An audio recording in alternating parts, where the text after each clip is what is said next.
তেজপাতা দিয়ে দুর্গা প্রতিমা জয়মাল্য অভিনব উদ্যোগ, যা দেখে হতভম্ব। তেজপাতা দিয়ে দুর্গা প্রতিমা বানালেন সোনারপুরের যুবক জয়মাল্য মণ্ডল। একচালার প্রতিমায় একই সাথে রয়েছে লক্ষ্মী, গণেশ ও কার্তিক, সরস্বতী। অসুরও বানানো হয়েছে তেজপাতা দিয়েই। তেজপাতার তৈরি এই প্রতিমা পাড়ার মণ্ডপে পুজো করা হবে। পুজোর পর গিনেস বুকে পাঠাতে চান জয়মাল্য। সোনারপুর কলেজের ইতিহাস অনার্সের ছাত্র জয়মাল্য। ছোটবেলা থেকেই পেন্টিং এবং নিজের হাতে কিছু বানানো নেশা ছিল তার। নিজের খেয়ালেই অনেক কিছু বানিয়েছে সে। এসব বানানোর ফাঁকে ফাঁকেই চলে পড়াশোনা। হঠাৎই বছর তিনেক আগে দুর্গাপুজোর সময় নিজেই মাটি দিয়ে দুর্গা প্রতিমা বানায় সে, যা দেখে চমকে গিয়েছিল এলাকার বাসিন্দারা। তার পরের বছরই দেশলাই কাঠি দিয়ে প্রতিমা বানায় জয়মাল্য। এবার তেজপাতা দিয়ে দুর্গা প্রতিমা বানিয়েছে সে। এলাকারই দোকান থেকে তেজপাতা কিনে এনে তা দিয়ে প্রতিমা বানায় জয়মাল্য। প্রতি বছরের মতো এবছরও জয়মাল্যর তৈরি এই প্রতিমায় এবছরও পাড়ার ক্লাবে পুজো করা হবে। আমার নাম জয়মাল্য মণ্ডল।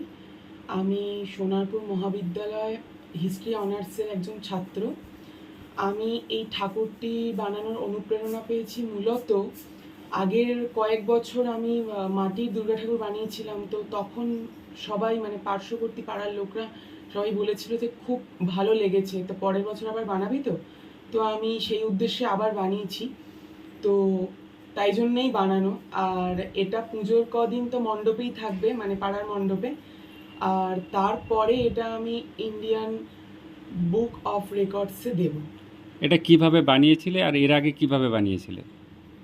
এটা আমি বানিয়েছি মূলত তেজপাতা দিয়ে, আর তারপরে আঠা, তারপরে স্ট্যাপলার দিয়ে।